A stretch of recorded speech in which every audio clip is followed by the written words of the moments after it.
In this video, we'll be looking at the ambiguous case, which is an extension of sine law. Now, before we get into that, I just wanted to refresh on when to use sine law, when to use cosine law. So sine law is used whenever you have a full pair. So if you have two angles and a side, two sides and an angle, but you have to be very careful that that includes a full pair. So the angle with its opposite side, and then one more piece of information. And if you have that full pair and you're using sine law, the formula for sine law is as follows. It doesn't matter what you put on top as long as you're being consistent in the matching. So, you know, if I have sine A, side A has to be in the same fraction as it. Whether you put the angle on top or the side on top, it really doesn't matter. In terms of cosine law, you want to use it only in two scenarios: when you have all three sides and absolutely no angles. When that happens, you can use this rearranged formula. The other time you want to use cosine law is when you have two sides and the contained angle. So that would look like something like this. I have side B, I have side C. The contained angle is A, so it kind of forms that duck, alligator type of thing. So those are our two formulas. So what is the ambiguous case? The ambiguous case results from our knowledge of the cast rule, and it only applies to sine. Okay, so if you think back to the cast rule, sine is positive in quadrant 1 and quadrant 2. So CAST. Now, if sine can be positive in two quadrants, anytime you are solving for an angle using sine law, well, technically, if that angle was in quadrant 1, there might have been an option in quadrant 2 as well if we had known about the cast rule. So this ambiguous case stems from that. The reason cosine law doesn't have an ambiguous case is because cos can be positive either in quadrant 1 or quadrant 4, but inside of a triangle, you cannot have an angle that's between 270 and 360 degrees. So not possible. And just a reminder, going back to sine, if I have an angle in quadrant 1, the same ratio will occur in quadrant 2, where if alpha is the angle in quadrant 1, so that related acute angle, in quadrant 2, it would be 180 subtract that alpha. So those are your two options. Now, sometimes you might try this and it's not going to be realistic, but this is something we're going to keep in mind, and I'll explain that in a little bit. Now, first, before we go to actual examples, let's get a visual of what an ambiguous case actually looks like, not just the connection to the cast rule. So this ambiguous case occurs when you're given an angle and two side lengths. Now, one of the side lengths might actually be able to swing around and form two separate triangles. Now, the two sides in a triangle that you will have to be given, so I'm just going to do a little sketch here. A, B, C. So you would have to be given angle A and then these two side lengths. So I'm just going to highlight them. So that's kind of the orientation that you want. Now it is this angle here or this side here that has two options. Now, in order for you to decide if something is ambiguous or not, you first have to determine what the height of this triangle will be. Okay? Now, let's say you identify your height.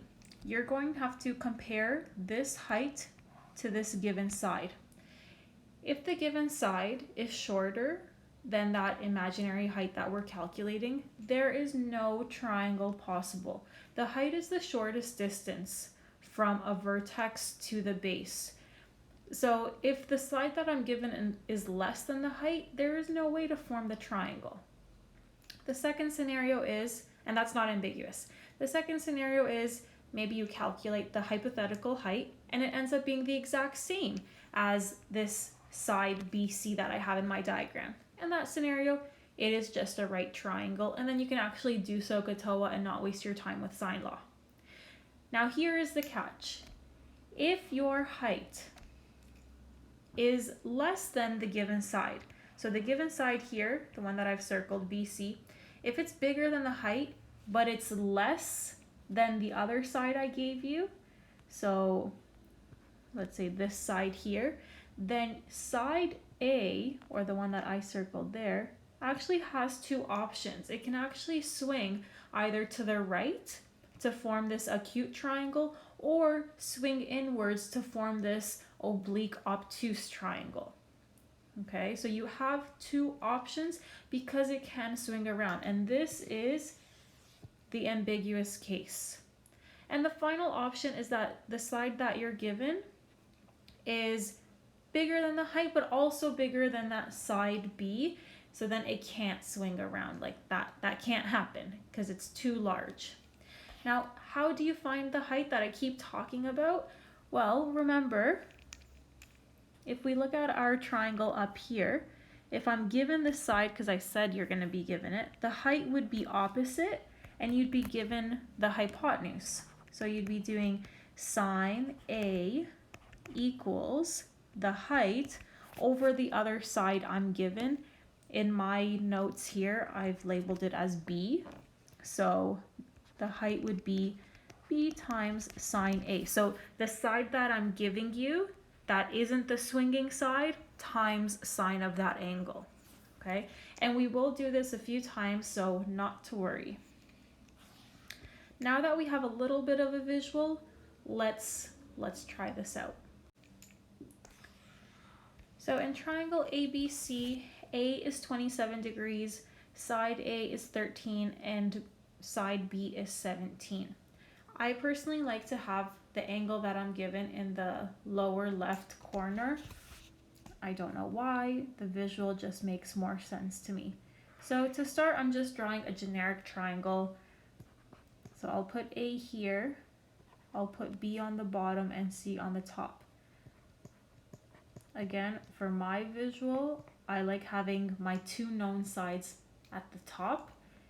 It's easier for me to visualize because anything with trig is very visual based. So across from angle A is 13 centimeters, across from angle B is 17 degrees. Now I have to see if this side here can swing inwards to create another triangle there. So how do I do that? I do a little side calculation for that invisible height. That would be here. So sine 27 is equal to the height, because that's opposite, and 17 because that's the hypotenuse of the right triangle. This little right triangle here. When I cross multiply, height is 17 times sine 27. You can always just jump to this rearranged form if you would like. And what we end up getting for the height is 7.7 centimeters. So a triangle definitely exists. This 13 centimeters is bigger than it, but it's also smaller than the 17. So this can swing back and forth, which means our two potential triangles, now I'm going to try to be a little bit, not very accurate, but just visually more accurate in my diagram. So this is an option, but my other option is that it swings inwards. And I like drawing them as two separate triangles because it is easier to visualize. But just looking at the other one, this side here can be right there. And if you look at it, it's like creating two isosceles triangles. Okay. All right, so let's just solve our first scenario. Okay, in our first scenario, we have to solve the triangle fully. I have a nice full pair between the 27 and the 13, and I have the 17 centimeters, so the only thing I can solve for is angle B. So I'll do a nice sine law there. Sine 27 over 13 equals sine B over 17. And now I will just cross multiply. So 13 times sine B equals 17 times sine 27. And then I will divide both sides by 13. And that cancels out the 13s. And whatever I get for that fraction, I'm going to take the sine inverse of it. So I will write it this one time, what you're plugging into your calculator. But other times I will just do it in my calculator without writing it. So if we do that, we get approximately 36 degrees for angle B. So I will write that in. Now, I can go ahead and solve that fully, but before I do that, here is where that ambiguous case occurs. And I'm going to show it visually, and then I'll just show you the way you have to find the other option for angle B. If this angle is 36, and both of these sides here are 13 because that's the swinging side, that means that the two bottom angles also have to be the same, which means the other option for angle B, because those two angles are supplementary, is 180 subtract 36. But guess what? That's the modification when we're doing the cast rule for quadrant 2, 180 subtract alpha. So angle B can actually also be 144 degrees. So now I'm going to work on both triangles here. And I'll just keep that on the side for now. Okay, I'll keep that in mind, but I'll just finish off this first triangle scenario. If I have angle B, I can solve for angle C quickly by doing 180, subtract 27, subtract 36 to get 117 degrees. So now I can solve for that last missing side C because I do have angle C. So once again, I will do a sine law. So still sine 27 over 13. And then sine 117 over side C, and now we can cross multiply. C times sine 27 equals 13 times sine 117. And I need to isolate for C, which means I'm going to divide both sides by what I don't need, and I do not need sine 27. I want to cancel that out. So that is what you're going to plug into your calculator. And you should get approximately 25.5 centimeters. So this is for our first option, but there were two scenarios. So I'm gonna go to the side here and finish off the other one. So if angle B is 144 in this obtuse triangle, then angle C up here is going to be 180 subtract 27, subtract 144, and that's 9 degrees.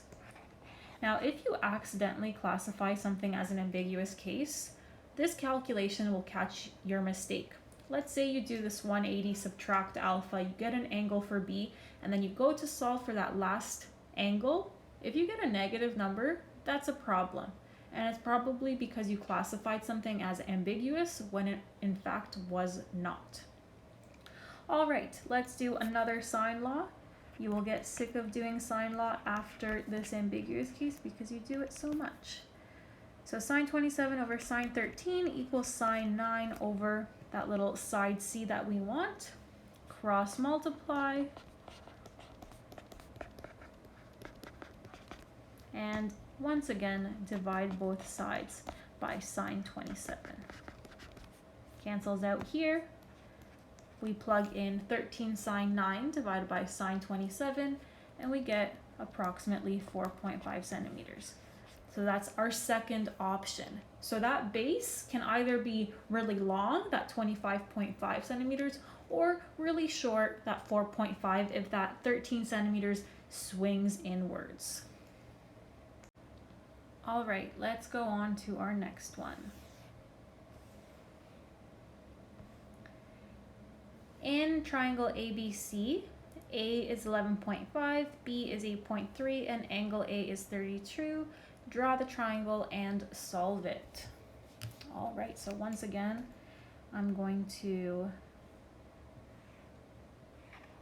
put A and B at the bottom.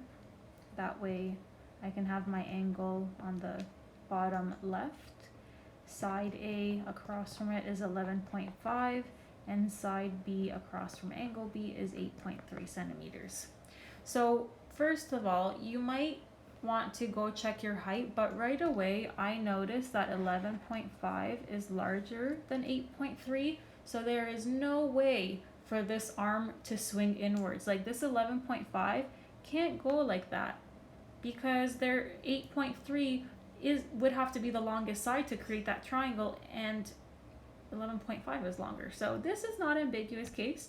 This was just me putting a little trick in there because you have to know when something is ambiguous to know when to do all that extra work. So this is just a regular sine law or oblique triangle scenario. So why don't you go ahead and pause the video here and just solve it, and you can come back to check your work, and I will have full calculations and I'll just go through them ready for you. So pause, try it, and then come back.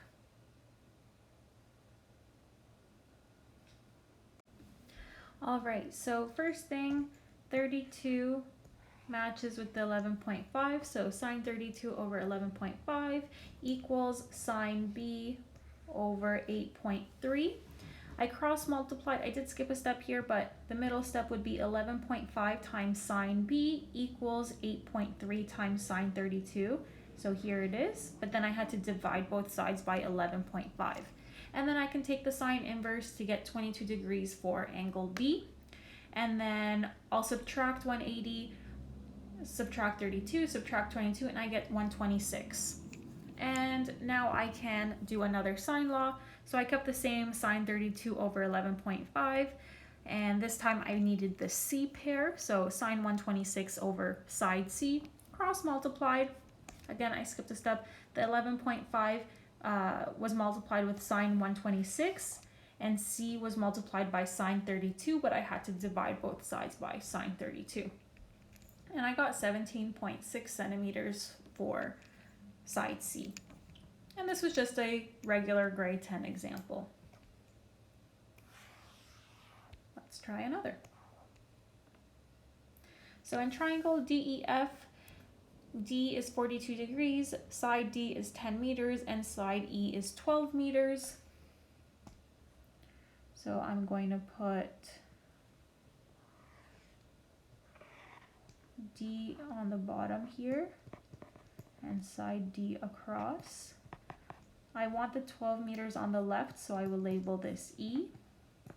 So side E, and then F will be here.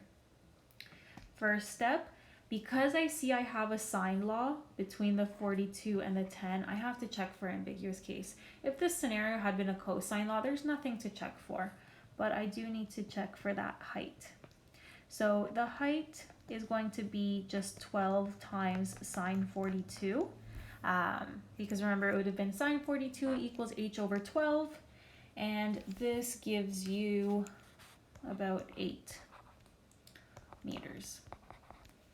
So 8 meters would be the height. 10 is greater than it, and 10 is also less than 12, so it has the ability to swing around, which means our two triangle options are 10 meters, 12, 42 like this, or 10, 12, 42 like this. And we will solve for both scenarios. Okay, we can write a little note.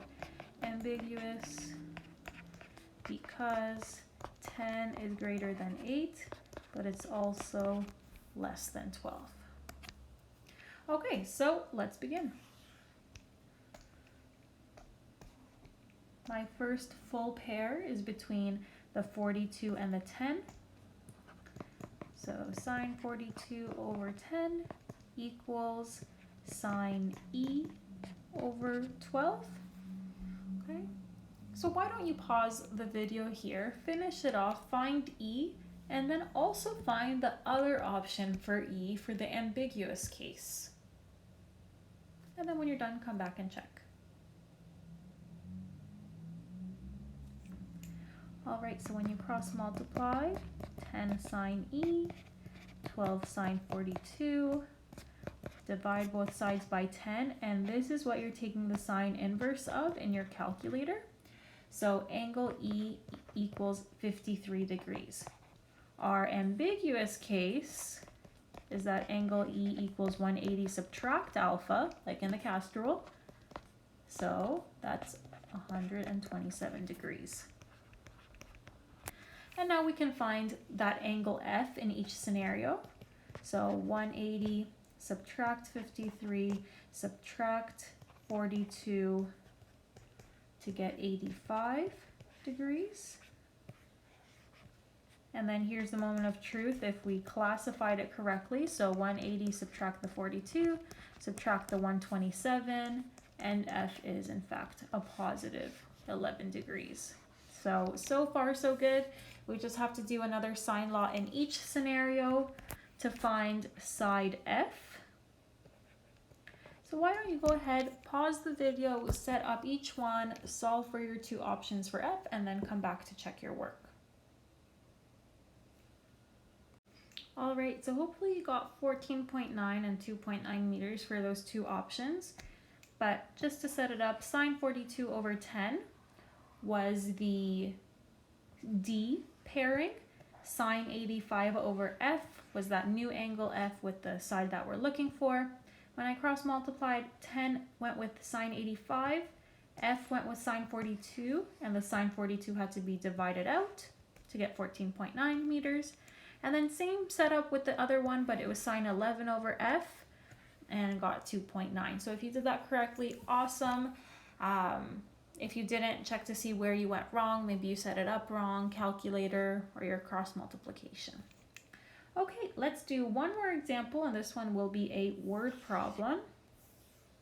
So let's see how it goes.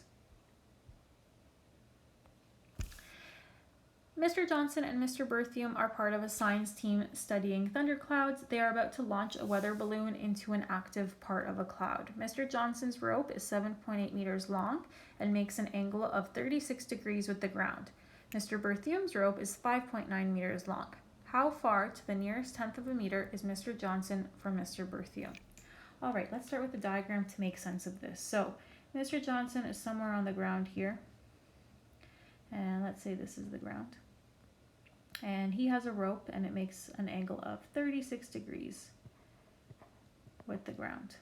And his rope is 7.8 meters long. And then Mr. Berthium, let's say, is somewhere here. His rope is 5.9 meters long. So this looks like potential for ambiguous case because I have the angle with the side and then this other side on the left. I have to check for that invisible height. And what is this attached to? A weather balloon, so I will just label this W. Okay, let's start with the height. So why don't you go ahead, calculate the potential height, and you decide for yourself if this is going to be ambiguous or not, and then come back to the video to check your work.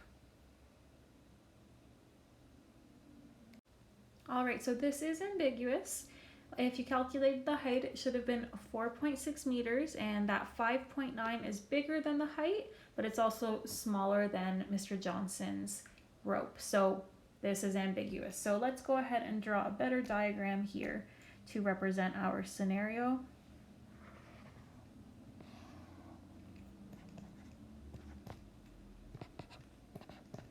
So this one I'm really just redrawing, but I don't want that height in the way to confuse me. And then the other one will look more like this.